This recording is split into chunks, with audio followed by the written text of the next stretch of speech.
నా మీటింగ్ వస్తావు, నీకు ఎంత అయినా ఉండాలి. నీకు నేను ఎవడే పంపించాను జగన్మోహన్ రెడ్డి పిచ్చి పట్టిందా నీకు? ఒళ్ళు దగ్గర పెట్టుకో. ఈరోజు ఒక విషయం గుర్తుపెట్టుకోవాలి. నేను ఒక రాజకీయ నాయకుడిగా వచ్చా, ఒక ముఖ్యమంత్రిగా వచ్చా. ఒళ్ళు దగ్గర పెట్టుకోవాలి. నువ్వు వేరే పార్టీ ఉంటే ఇంట్లో కూర్చోరు. అంతేగాని నేను నా మీటింగ్కి వచ్చి ఇంతమంది కార్యకర్తలుంటే ధైర్యంగా మాట్లాడుతావు, సిగ్గు లేకుండా. నీకు పిచ్చి పట్టిందా నీకు? నేను చూశాను, వచ్చినప్పుడు చూస్తాను వాళ్ళకం. నేను ముందే అనుకున్నా ఒకరిద్దరి మారిగా వస్తానని. ఇలా కడుపు పురుగు వచ్చి నంద్యాలలో తిరుగుబాటు చేసి వీళ్ళకి డిపాజిట్ కూడా రాదని కడుపు పురుగు వచ్చి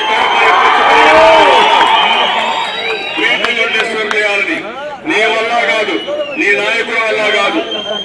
పిచ్చి పట్టింది. రాజకీయాలు భ్రష్టు పట్టించేది తమాషాగా ఉంది. నేను 2-3 సార్లు చూశాను. మర్యాద తాగించి పంపిస్తారా? ఏం పిచ్చి పట్టినా తాగించి పంపించడానికి మీకు ఒళ్ళు దగ్గర పెట్టుకోవాలి.